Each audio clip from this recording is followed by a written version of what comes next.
As far as I know, I have the world's only Gungan army. As far as I know, I'm the biggest fan of the Gungans. The Phantom Menace is one of my all-time favorite movies. I know it's not considered one of the best Star Wars, but for me personally, it's a movie that I feel like I was lucky to see when I saw it. I saw that movie when I was 5, and back then I didn't notice that nothing any of the characters ever said made any sense. All I saw was pod racers and Naboo and the N1 Starfighter and the Trade Federation and double-ended lightsabers and the Gungas.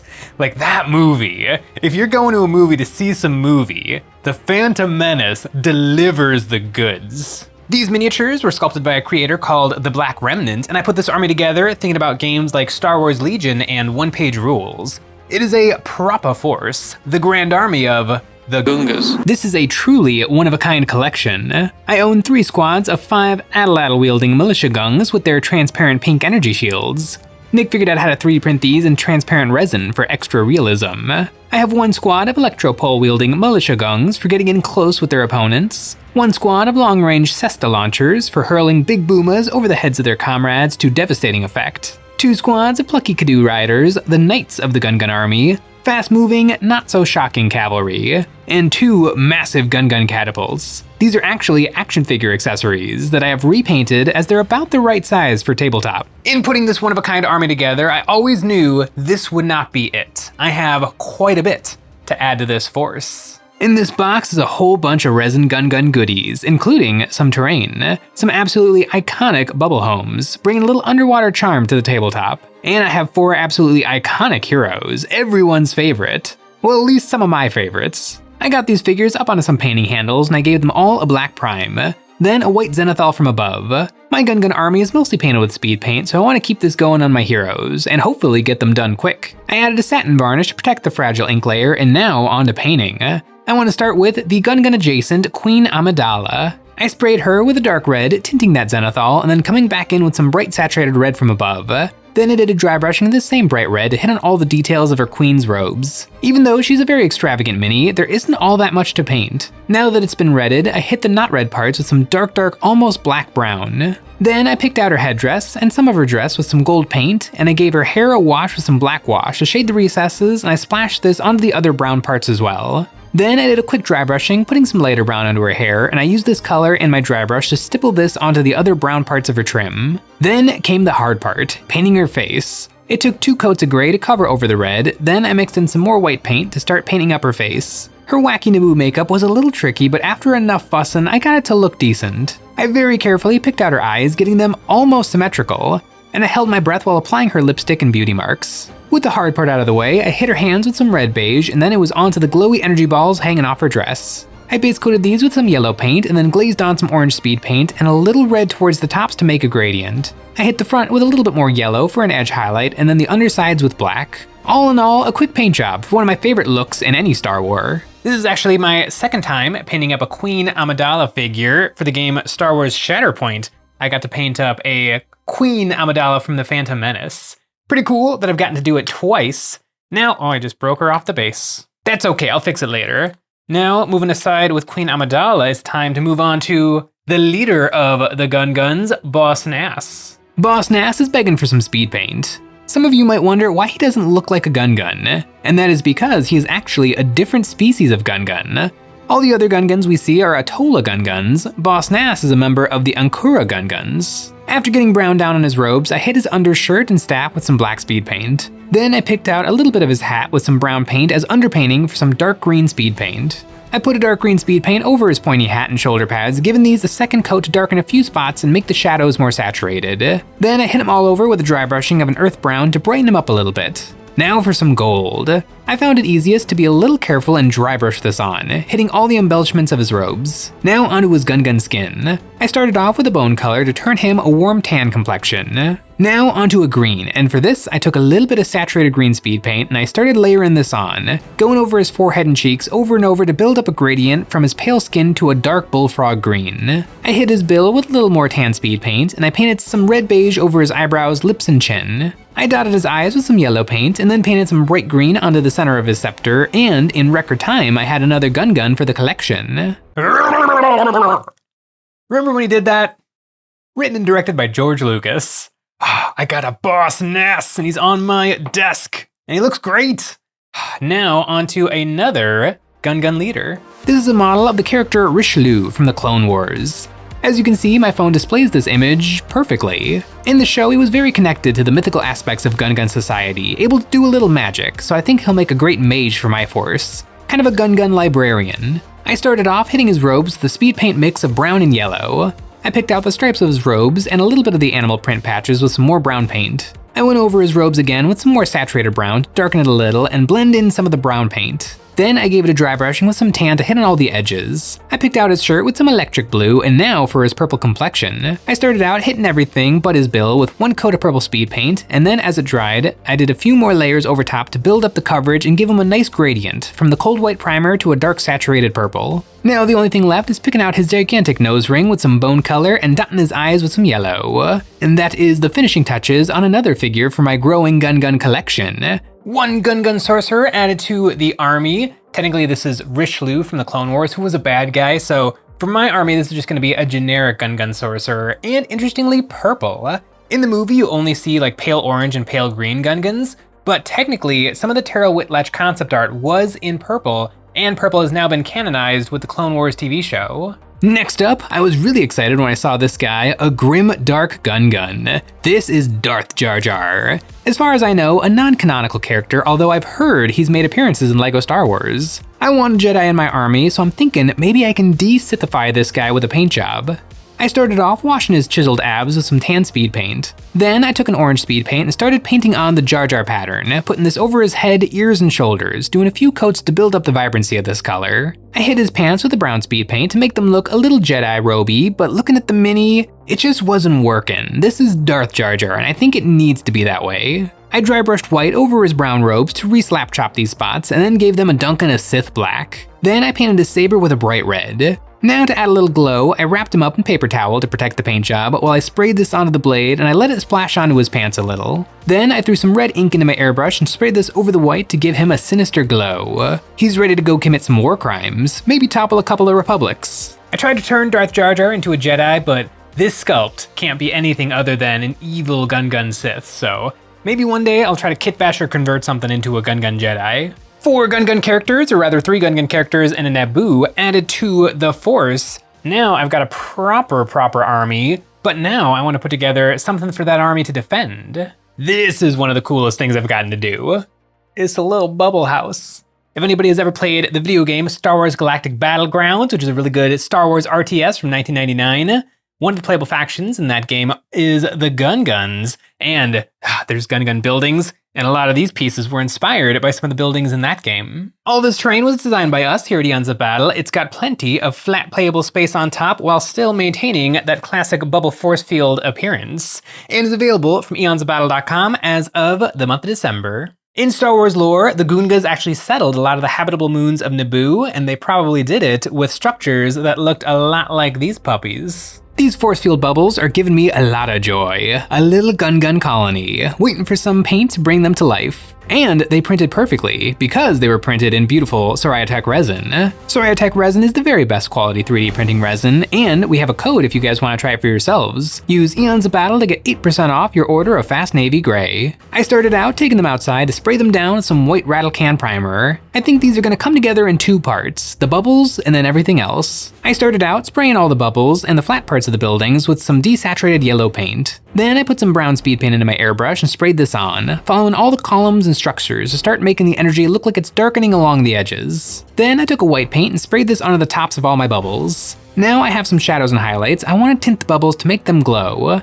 I took an orange speed paint and sprayed this all over the bubbles, focusing on the lower halves of each bubble building. Then I switched to a golden yellow color and dusted this on over the white. All these perfect airbrush layers will give me some smooth, seamless energy, and hopefully, to protect these spots from the rest of my paint job, I gave them a satin varnish. Now onto everything else. For the flooring, I sprayed an orangey color along the edge to tint the ground patterns underneath, and now I have to paint the brown all over but not get it down into those shapes. I came up with using a makeup wedge to delicately stamp this brown onto the ground. This left it behind on the surface but didn't get it underneath. With a bunch of stamping and just a little bit of touching up with the brush, I got all this brown down in record time. Now for the rest of the models. I really like the warmth and brightness I've got going on, and I think a little speed paint will do a good job of giving me a little more bang for my buck contrast-wise. I used a brown speed paint to base coat all the structure, all the pillars and arches that hold up the force fields. It has definitely taken some time to paint all the nut bubble parts of these things brown. Luckily with the speed paint, I'm only gonna have to do it once, and because of the speed paint, I'm gonna get some lovely contrast out of it. And this means I'm getting close to having some things from one of my favorite video games in real life. I don't even know how many hours I have in Star Wars Galactic Battlegrounds. I bought it on Steam like 7 years ago, and I don't know how much I played it when I was 10. The speed paint did a good job, and I brightened it up a little bit with a dry brushing of tan, bringing a little of the organic shapes that make up these buildings. With the tan on there, I hit the buildings with a little bit of gold on their highest peaks to make whatever sort of metallic, sort of wood material the Gungans build with shine. Then I sealed in all the flavors with another satin varnish, and my Gungan city was complete. My bubble city is all done. I guess this is more of a bubble settlement. Maybe in the future I'll expand this out into more of a city size, but for now, it is looking good. A little slice of Phantom Menace all to my own. Now I've got some heroes for my army. I've got a location for my army. Next up is some more battle units. I have these Gungan riders, also from Black Remnant. I almost lost it when I saw that these existed because I know what these are. I read all about them when I was a kid. This 2-page spread is burned into my brain. The Zalaaca. Half horse, half salamander, half lion, and with the color scheme of a tuna fish. It adds another layer of world building to the Gungans in Naboo. There is way more than what is seen in the movie. The Zalaaca are kind of a deep cut from Star Wars, coming from the Wildlife of Star Wars Field Guide, which is an incredible book with artwork by Terrell Whitlatch, who was the creature designer for Phantom Menace and Attack of the Clones and designed most of the coolest things in Star Wars. Also, this book is just a really, really cool, like, speculative biology book. It's a really, really good one. And now I get to paint up something from the deepest lores of Star Wars and Naboo. Now I have the minis, but I don't really have any bases for these guys to go on. I mean, I could throw them on like some of my extra Games Workshop 50s or 60s, but I do want these to be very playable in Star Wars Legion, so I'm gonna have to build up some Star Wars Legion bases. And that is easier said than done. Looking at the sizes for some of my Legion things, these Zalaaca mounts are too big for the medium size. These guys will need to go on the big ol' bases. And to make these, I broke out my scroll saw. I haven't used this in a minute. I have 2 materials I could choose from. I have this soft plywood. I would love for this to work because it's so soft it'll cut like a dream. And I also have some masonite board. I traced out the pattern and cut out my base. The scroll saw made quick work of this. Comparing the plywood to the masonite, they both turned out great, but the plywood is pretty sketchy on the sides, where the masonite is nice and smooth. So I guess it'll be masonite for this project. I cut out the rest of the bases I need, and I brushed some paint onto the sides. Masonite is a composite and really absorbent, so I want to seal in the wood so I don't mess it up later. Now to get my guy standing, I trimmed up the feet, which had a little bit of extra ground for stability. I've got all my bases cut out, and one thing I would like to do better on these new Gungans is the bases. What I used before was this construction paper with foam glue to it. I found this at a local arts and crafts store, and this does a really good job of replicating like the picturesque rolling hills of Naboo. I think it looks really good, but it's really, really flat because this is heavy construction paper and it doesn't want to bend. You can particularly tell on my catapults. Those bases they're pretty flat. I want to try to get some hills going on. I want to put some milliput down and then have this kind of conform and roll over the milliput. And the way I think I can make that happen is if I wet this down, then the paper will become kind of soft and flexible and I'll be able to kind of make it conform to these irregular shapes. Now, my other concern is that when this becomes wet, it'll just fall apart.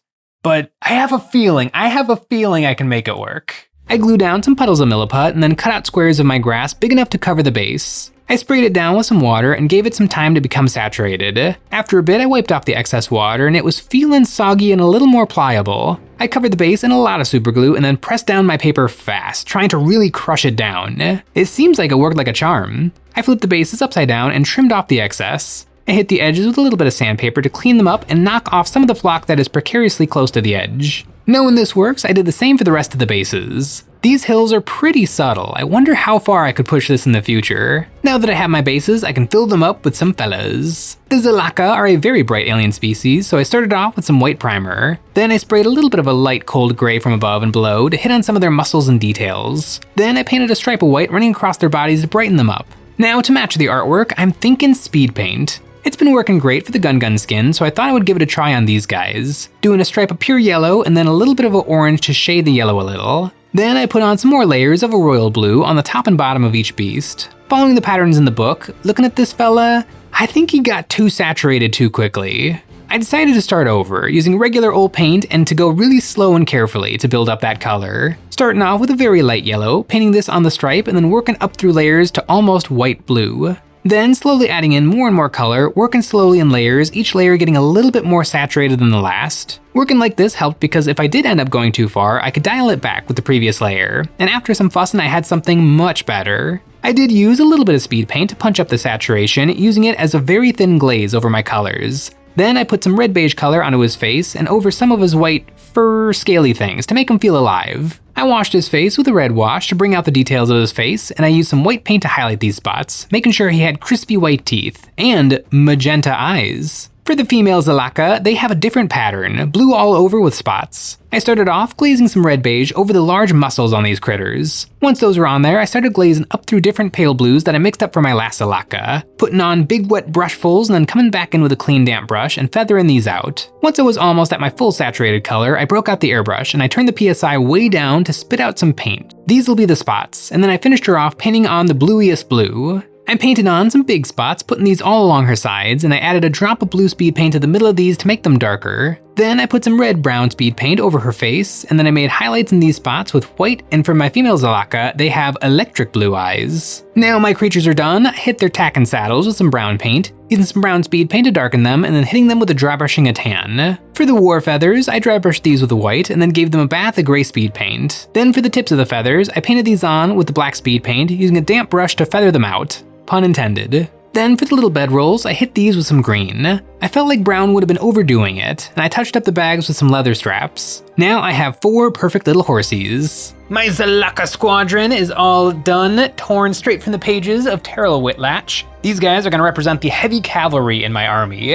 My army already has some cavalry, and that is the Kadu riders, but a Kadu is not a very threatening looking creature. They allow the Gungan warrior riding them to get a lot closer, a lot quicker with their electro poles, but the creature itself, not a very threatening monster. But you replace that with a horse, lion, crocodile thing, all of a sudden it becomes a much bigger challenge. Now the beasts are done, it is time for the riders, and I love the look of the riders. They're wearing the Ian McCaig inspired armor. There's like 2 kinds of armor that Gungans can have. Most of my army is wearing like the militia armor, but these guys have got the heavy Gungan armor. And the reason that this is the better armor is because this is the armor that the Lego minifigure Gungan wears. So clearly, it's the better one. I gave these a black prime and then a zenithal, and then it was time for some speed paint. I took some bone color to tint the skin a fleshy complexion, and then broke out the Jar Jar orange and painted on their patterns. 3 riders got orange, and I was feeling spicy, so the last one I did green. Then for their armor, I put on a brown speed paint. And for the pants, I threw on some thinned down black speed paint. Now to do just a little bit of work with regular paints.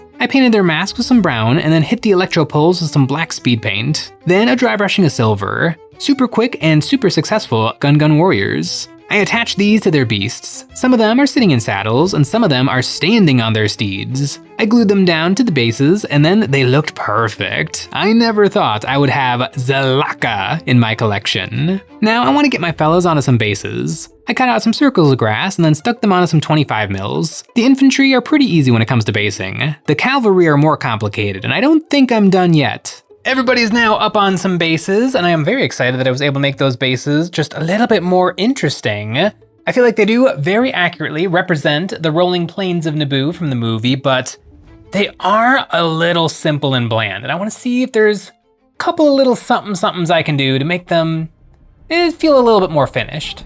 I put a dark green into my airbrush and dusted this over the grass, and this helped to make it not quite so regular. And speaking of irregularity, I took some brown pigment powder and I put this onto the base. I shook it off my brush to get it to fall randomly and then pressed it into the foam. Then I used my airbrush to blast off the extra dirt, leaving it embedded in the flock, and it did a good job of changing the look of the grass. Then I added a bunch of grass tufts, using a few different sizes and a few different shades of green. Mixing these all together with a slightly more interesting ground definitely adds a lot to my bases. I'm learning so much about painting Gungans and Naboo. maybe I'll have to keep going on my Gungan army. Now the only thing left is to paint the rims of the bases purple. Purple is the color I always choose for my armies in Star Wars Galactic Battlegrounds. This army is all about nostalgia, so I had to add this little Easter egg for myself. They're all done. I mean, I'm just making this up, but I feel like this is about 500 points of Gungans.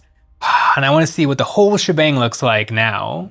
The world's only Gungan army grows even bigger.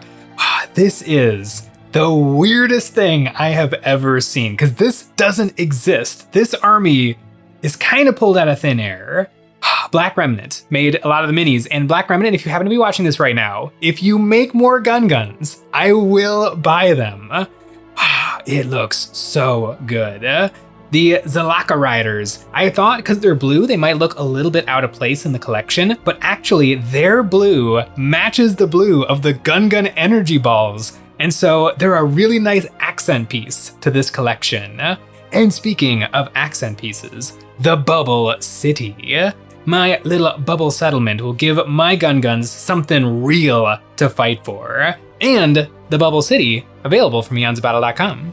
I don't have a Jar Jar, and I don't know if I ever will include a Jar Jar Binks in this army, but the Gungans are so cool. Their society, their technology, their everything about them is just so interesting and so alien and so classic Star Wars. It's a thing of beauty. Star Wars Legion just transitioned to a new rule set, and I might have to sit down and figure out how to turn this army into a playable faction in Star Wars Legion. And I could do that even easier in one-page rules because they actually have a unit editor. I have a lot of options when it comes to the Gungas. And I get to decide if they're the good Gungas or the bad Gungas, because they could be led by Darth Jar Jar himself. I guess I do have Jar Jar in this army. But I don't have to like it. Let me know in the comments below, what do you guys think of the Gungas? Do you like them as much as I do? And if not, what weird little thing do you really, really like? Something from a video game or a movie or a book series, something that does not get a lot of representation, but it just flims your flams. For me, it's gotta be the Gungans. Thanks for watching. It's gonna be great. That's gonna be great. It's gonna be great. That's gonna be great.